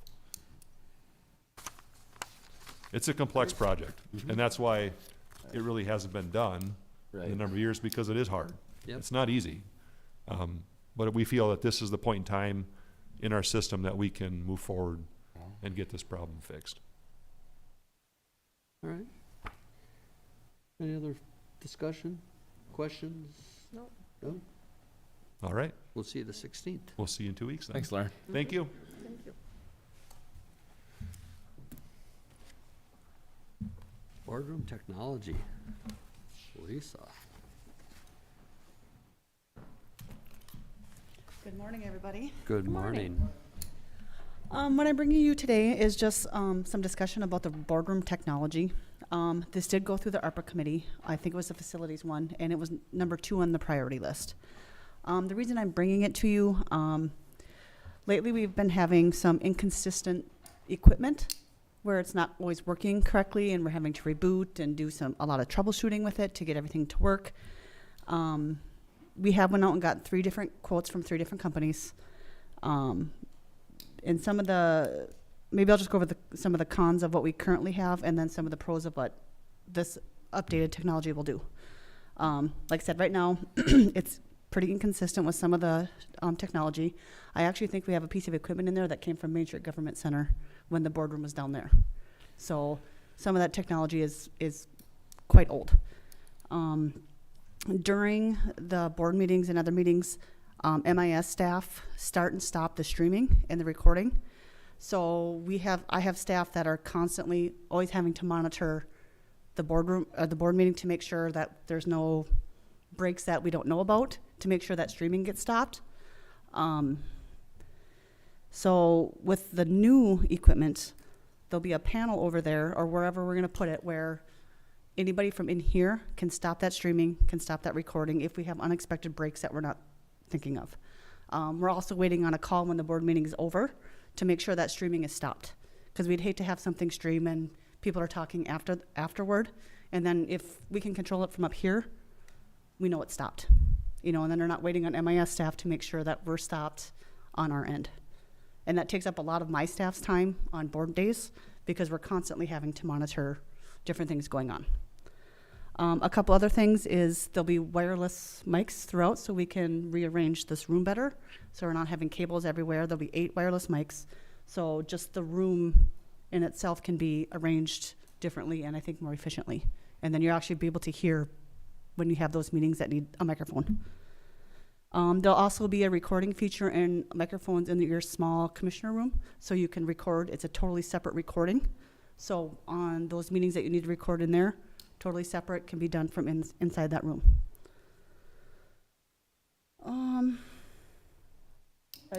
Chris, did you have anything else, I guess? So Lisa and her staff have done a great job of making sure things work on board days. And I mean, kudos to you guys, but it's not easy because staff get here at 7 o'clock and they're checking the mics and the mics aren't working. So we're rebooting systems and it does take up a lot of time. Just to kind of go a little bit off of what Lisa said with the 8 wireless mics, those are really to be used out here when we have roundtable discussions, and so they can be, heard over those streaming medias. And the wired mics that you have at your desk will remain. So those will remain. They're rock solid microphones, and even though they are probably that 12-year-old microphone, they've done very well, and they will continue because they're a good brand of microphones. I believe the quote also allows for 2 cameras. Lisa, is that correct? Yes, 2 new cameras. Yep. Yeah. Yep. So that will help with like the Zoom and that kind of stuff. That can all be controlled from that same control panel. And as you can see today, we're using the OWL, and we've used a sound bar, and we've used some other technologies just to make do in this time. And we looked at this with CARES Act dollars, but because there was such a short window of spend on those dollars, we couldn't fit it in. Every county was trying to do it, and they just didn't have the supply. And so now with the ARPA dollars, we've looked at that through our committees, and we just know we have to do something. And if the ARPA dollars are not the correct route, then maybe we would look at utilizing the county improvement fund or something like that. Okay. But I think this technology has been in place since since this courthouse opened up. So that was 2012. Yep. And like Lisa, I think it's that amp that came from. we have an amplifier that's been there since probably 2006 or 7, and it's done very well, and we've got its useful life out of it. But I think it's time that we make a change. Okay. And maybe we can put the doors back in the cabinet so it doesn't overheat over here. We had to take those off, just hoping that we wouldn't overheat equipment. Yep. So are those, the projectors up there, will they get changed out too? with Actually, they newer- won't. Those are within the last 2 to 3 years. So we used CARES Act dollars to replace those. Okay. Yep, so they're new. And as you may have noticed this morning while we were in the middle of the meeting, we had something happen, gremlins in the closet or something, but everything went down and then it recovered. And those are the things we're trying to avoid. Okay. All right. Any other questions? Are you going to bring it to Bring it to the board board. meeting? Did she give us a cost estimate on that? What was that again? The cost The number? estimates. The one that we would like to go was just Yeah. over 77,000. 77? Yep. Okay. And I would like to share also that every couple of months, as we've been going through this process, Lisa has been getting those quotes refreshed, and every time that price creeps a little bit more. And this last time, it stayed the same, but I would just caution that the longer we wait, the more, as we More know. expensive it's gonna get. Yep. So we could, if it makes sense, we could bring this to, Lisa could bring it to a board meeting. We could discuss it at facilities, just looking for some direction. All right. We'll just keep moving it forward. Okay. right. Thank you. Thanks. Thanks. Adam. Interesting topic for the day. Yeah, glad I can provide it. All right, solar ordinance. A lot of buzz with solar energy, more to come. So ultimately, a couple of things I'm just looking for this morning is just have a brief discussion of what you as commissioners are maybe hearing out in the community and what's important for us to look at, and then ultimately kind of get the thumbs up to start that process of review, bring it to the planning commission and update that ordinance so we're prepared when, and it's very likely that it will be coming to Todd County, and we want to be prepared for that. We're in a position right now where it's been small residential type units, no large solar farms that are really on the docket right now. So it's the right time to just make sure we have the pieces of the puzzle in place. A while back, well, actually about this time last year, we made these informational packets, which I think I gave you guys a copy of this with neighboring county ordinances and some other information in it. We have a message board with our planning and zoning group around the state, and they had some topics of discussion on that message board, mostly just around what other counties are charging for the performance bond for disposal, or moving the site when it's done. Those numbers range from 25,000 per megawatt to 125,000 per megawatt. So we'll look at that and do a comprehensive review and update this. But I also just, I guess, wanted to hear from you of what is important to you guys and to Todd County, so we make sure that that gives us the direction we need as we start this process. Okay. Thoughts? I do, right away, it's borders, we have planning and zoning, we have, you can only do so close to the road or to other line properties. I think that's important. And the other thing you'll hear all the time is to do away with the panels. Yeah, disposal Of the panels. I think that's decommissioning. That's the bonding he's talking about. Right, Well, yeah. We would have to set some number that they would have to bond themselves at, so if they walked away from it, we could take care of it. Right. Exactly. Right, I think that's Taxing important. of the land, I think, was something that was brought up out of Ward Township too. Yeah, how is it, how would it be, is there a certain zoning it could be under, or would have to be under? Would it have to be rezoned, or that's? I don't know how the taxing applies to the ordinance, but Okay. it's something to listen to and investigate and see how it applies. Well, I think it would maybe apply if, farmland versus if it's, commercial then, if you turn it from farm to commercial. Because you hear a lot of this, they call it solar panel farms or whatever, and there was a lot of opposition to that. Right, and If you took tillable A and then about 40 acres of that and put it into a solar farm. Right. Right, but Olmsted County, I thought the guy come in and brought sheep and goats in there and said, well, it can remain ag, because they had goats and sheep in there, so, I mean, there is the game, you know what I'm saying? There's a game with it all, yeah. I'm sure you can play that, yeah. yeah, if they're raised up high enough where the animals don't Could climb destroy on them, Yeah. yeah. And also, should there be a size limitation to what they should be able to have? Should there be a limitation saying, you can't do 400 acres of it in one solar field? It just seems like, we're taking a lot away from wildlife habitat and things like that by doing that, or ag use or anything like that. And that was a thing we discussed a little bit when we were in Ward Township, right? Ward. Yeah, and I tend to agree, is structuring the ordinance based on the size of what it's intended to produce. Where now it doesn't separate by size, it's more of like, what's the intended use of that solar? So you could have this massive solar field that maybe just provides energy to the farm and then connect, there's kind of some loopholes that need to be closed up with that. And I think we can accomplish that by structuring it a little bit different. If it's going to be small, low producing, easier route, but making sure that these, so-called solar farms are caught and go through the right process with all the different requirements of decommissioning and setback standards, and locating them appropriately, maybe away from city boundaries, and try to get them into commercial zones versus ag zones, or this is really what we need to do, is start from scratch. We got a good base, but I think we have a lot of improvements that can be made to our existing ordinance. We've got to go back to our comprehensive plan, and I don't know if have you guys got a copy of that? The comprehensive plan yep. for the county? For the county, yeah, got it right away. Big, thick book? Okay. So if you go in the comprehensive plan, it says, prime farmland. So do we want to allow these solar farms to be on 40 acres of prime farmland? Right. But then you got the discussion, what's prime farmland?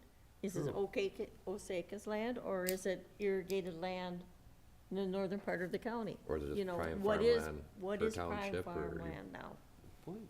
break it down. Very good point. And it's hard to, there's a gray area there on where prime. Yep. What does prime mean? Yeah, exactly right. I think there is a USDA definition of Yeah. that based on soil types and different I think things if you go like off the that, or Iowa standards, topography. yeah. There is. And maybe that's, you know, the building blocks we use, because it has a definition and a set standard, which is always good rather than some, you know, arbitrary idea of what prime farmland is. We want to try our best to remove opinions and stick to the facts and something that has a definition. Yeah, I think, I don't know, zoning and a lot could figure a lot of these problems out. I mean, especially like, you don't want to wake up and look out your window and see a big panel field. I mean, it's an eyesore and. Sure. You know, So maybe there's not only a property line setback requirement, but a setback to an established residence.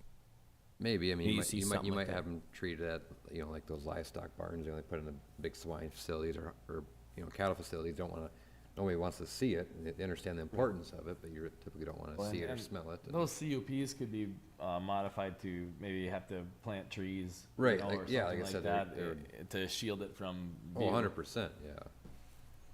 And just, they're not that appealing. Are there different qualities of solar panels? And I don't know. I don't know. I don't know either. Is it something that we should be looking into or not? I don't know. That may be a little difficult to enforce, the type of material that's used for the construction. I mean, are there And- some that are like stronger, they're not gonna be breakages as Oh. easy or not? Or is there a government standard for how they need to be constructed? You know, is there some certification on these things where yeah, maybe they're all made in China, but maybe somebody went through the certification process to make it, so they got the little check mark behind it that Right. says, we're good enough. Yeah, I don't know. and is some of the material easier to dispose of than Right. others? I'm mean, guessing there's all you- kinds you're of- probably trying to get at, like, you want the most life expectancy, like, it's the hardiest panel and will Right. last the longest rather than replacement. and Breakdown, that's fast. And then who's responsible for it? The landowner, the investor putting it in? And that's maybe something that can be further defined. I would be of the opinion that the landowner's responsible, and then that landowner makes, through that contract with whoever the electric service provider is, maybe takes that responsibility. But either way, that conditional use permit is issued to the property. So somebody changes ownership, you're taking ownership of that conditional use permit also. These are a lot of really good ideas to kick off the process. A lot of things that I had thought about and some I didn't. So this is really good. So I guess I'm So do we assuming. miss anything, Adam, that Well, you thought about? time will tell. We'll be sure to include things, you know, as discussion happens, we meet with the planning commission, hold those public hearings, we're gonna hear more. And we'll be sure to give those things all a good comprehensive review and include them if necessary, and just build the best ordinance we can based on what we know today. Adam, could I just ask, are you seeing anything with new legislation? Because I'm kind of thinking there was something with the solar panels that was coming through.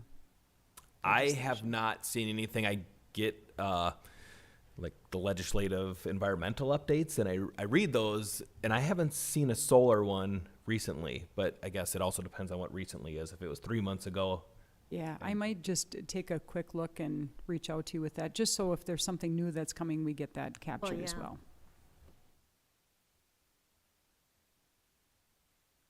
okay.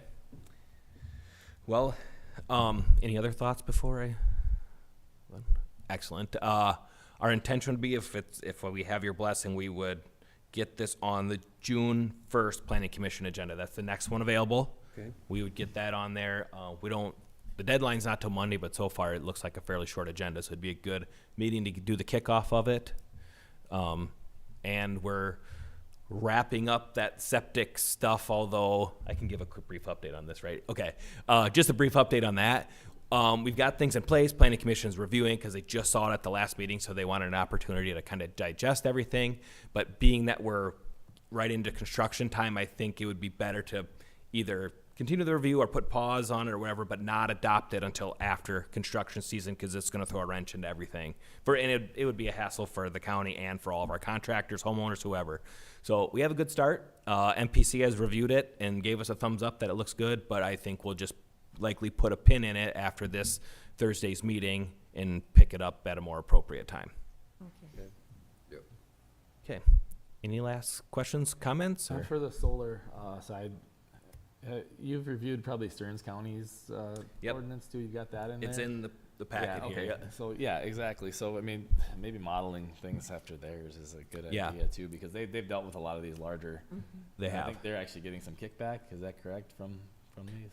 Oh, I guess I'm not aware. And that was a discussion we had at that township meeting was, you know, like some sort of, you kick back to the county in some format of, you know, 10 cents per megawatt or something like that. And I don't know the connection to the ordinance in that respect. I did look that Illinois' system up and I could find nothing. And it was just quick search on the internet. I'm sure there's something out there, but that's something that I think the county should be very interested in trying to establish whatever avenue that is. Right. So I'll see if I can find stuff in the process.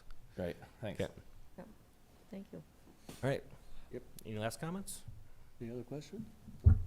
All right. Thanks. Awesome. Thank you very much. Yep.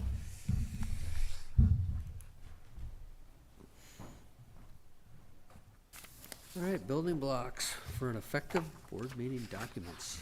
Today I'm going to have Jolene present to you the building blocks for effective board documents. This came about, there's been some discussion in the past couple months. What is the board actually recommending when they're passing a board action? And it's also a training session we thought we would bring before the department heads. And then Commissioner Becker said, well, I'd like to see it before a work session first so that the board actually knows what they're passing. So this is where it stemmed from, and then Jolene's just gonna go through. It's kind of a tutorial, just an education bullet point for the new commissioners and a refresher for the commissioners that are on the board to know what you're actually voting on and what it actually states. Okay. Okay. Good morning, Commissioners. Morning. So, as we're building our board action presentations for your meeting packets here, there are multiple pieces that filter into the clerk's in bucket to prepare for you all to consider. Depending on what type of action is being requested, what combination of documents there could be, okay? And there's essentially 4 different combination options that can come forward. So that's this slide here that I'm showing you. And we'll go through and talk about each of these as we go along to build an effective message for the board's consideration. Go to the next slide, please. First and foremost is the board action form, commonly known as a BAF in our office's lingo. The board action form has been around for many years, and this form is the most often seen form within a board packet. A board action form is submitted for each agenda item that's placed onto the agenda for consideration to give you that quick synopsis summary of the request and recommended action for the board to take. So we're gonna break down, because this form is used most often, we're gonna break down the pieces of this form for better understanding. So on the board action form, the top third or so of this form, this form's job is to answer those fundamental questions about a topic. The first third of the form is gonna answer the what, the when, and the who, okay? What is gonna tell us, well, what kind of topic is this? Are they asking for an action? Is it just something for discussion? Is it a resolution? Is it a report, okay? Also, what is the name of it? They're gonna provide that title, and that agenda topic for title section is what's going to copy paste directly onto your board agenda front pages, okay? That's where those words come from. It's gonna tell you when or which board meeting that this topic is going to appear on. So if you're looking back in archives or something, that will tell you when it appeared before the board. It's also gonna tell you the who, which department or organization is bringing this topic forward, and who will be present to present that information or answer questions on that topic. The next portion of the form, traveling down on the page, is the background area of the form. And this is going to answer the further questions of why and perhaps how.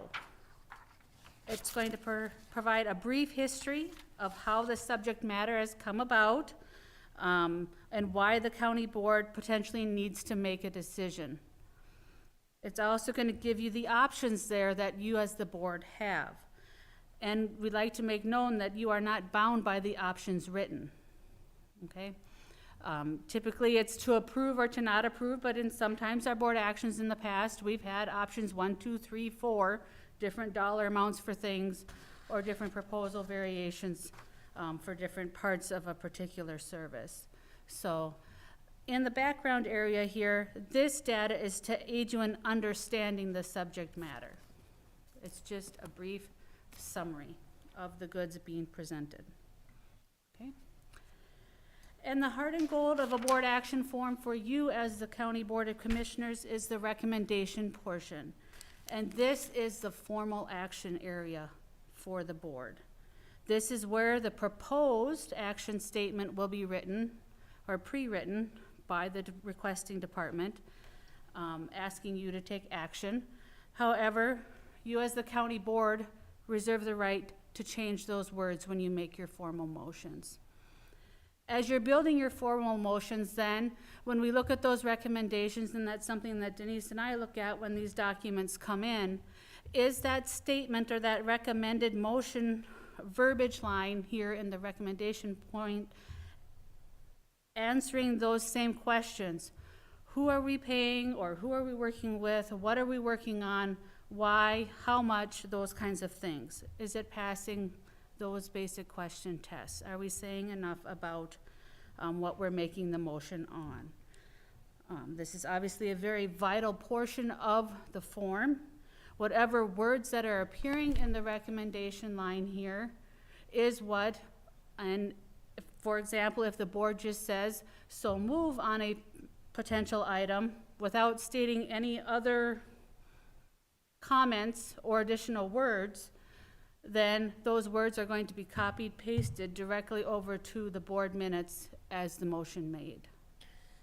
Jolene, if I can, because sometimes we'll have discussion, but if we as commissioners do not request it to be added to the recommendation, it's not added to the recommendation. It has to be in this square box in order for it to.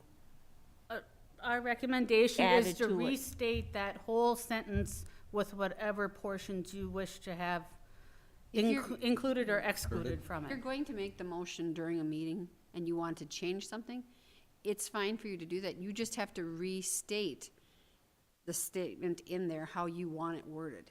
Gotcha. And then, of course, that motion would then be Seconded. seconded. and- and Seconded, passed. Yep. right. And I think that's where some of the concerns have come in the past, is where do we pull the information from? Correct me if I'm wrong, commissioners, and where the intention of the motions are. But it definitely, I know helps Denise and I when we're working on those minutes, is having those sentences fully restated when you're making your motions, if they're anything other than what was pre-written on the form, okay? All right.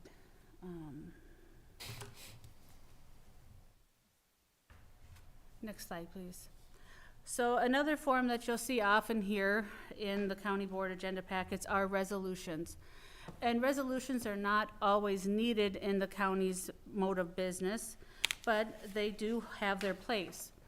So the second type of document set that we will have is a board action form and a resolution along with it. And that's when we're directing another party to do something as the county. That's when we're clearly stating some type of formal position on something, or a statute may call upon us to resolve or pass a resolution as part of whatever action we're taking there.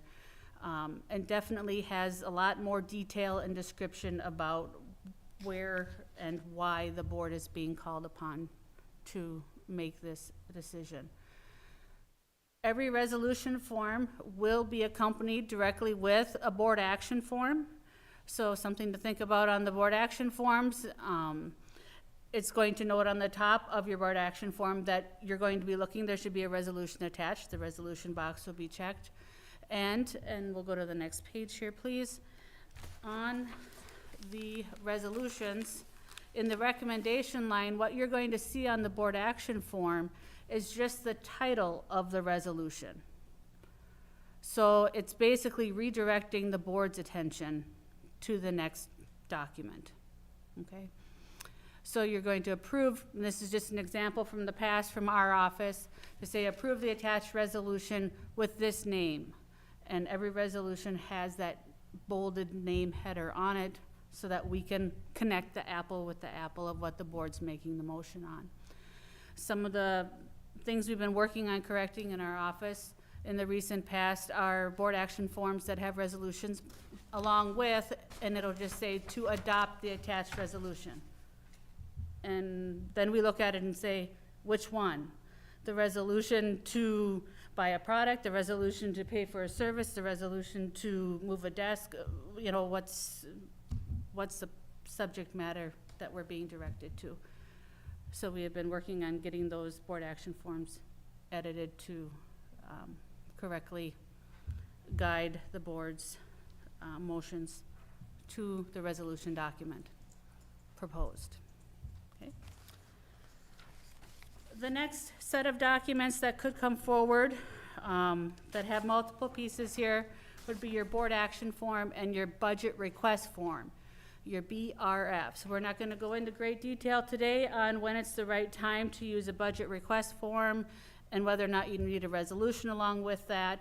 Those are conversations that come to the auditor treasurer's office, as a budget request form requires the county auditor's approval before it even comes before the board. So we field the organization of those before they come to the board.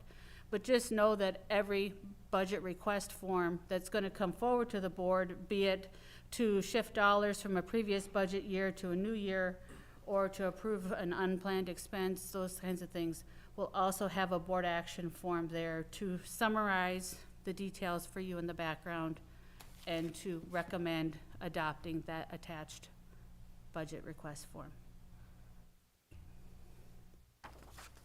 The last thing we would like to make note of today here is the consent agenda items.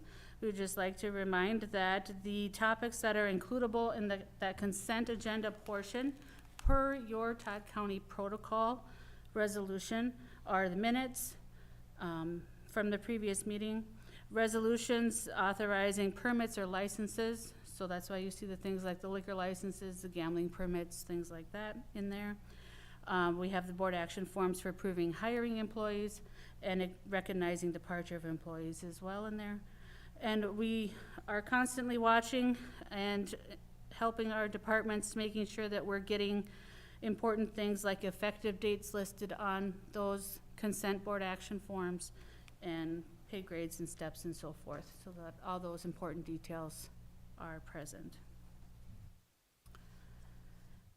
And of course, with anything with all of these documents, they're submitted to the clerk, which is the auditor treasurer's office here, in a timely fashion. So for every regular Tuesday board meeting, the submission deadlines are the Wednesday before at 3, and the packets are published online by end of business day on Friday. If there's special meetings, we have 3-day minimums, if at all possible, to get that information published online as well. And the board chair reviews the board agenda prior to publication. More page. So the final product is the good working of the board action forms and the resolutions will help to build in the beginning your agenda to give you a clear understanding of the titles of the subject matters that are coming forward, those titles coming directly off the board action form. And then it also assists with building the meeting minutes after your meetings have happened, transferring those intended motions from the board action forms or their attached resolution directly into the minutes. A thing to note about the resolutions is if the board adopts a resolution, the entire wording of the resolution will go into the minutes. Okay? So having those solidly built and written documents will help you all have more precise documentation for future research and understanding, and transparency in our minutes to the public. Any questions? I just want to say thank you for doing this. The board adopted the board actions, I believe, back in 2005. So this is actually one of the first updates that I've seen come through to educate us more on this and continue to educate us on this. So thank you for that. It does help. So, but like I said, 2005, that's a long time frame in there where we, you know, boards change, department heads change, and we need to continue to educate ourselves on this. So thank you for that. Yep. Any other questions for Jolene? Appreciate that. Thank you. So, thank you. Is there anything else that needs to be discussed? If not, have a great day. Thank you.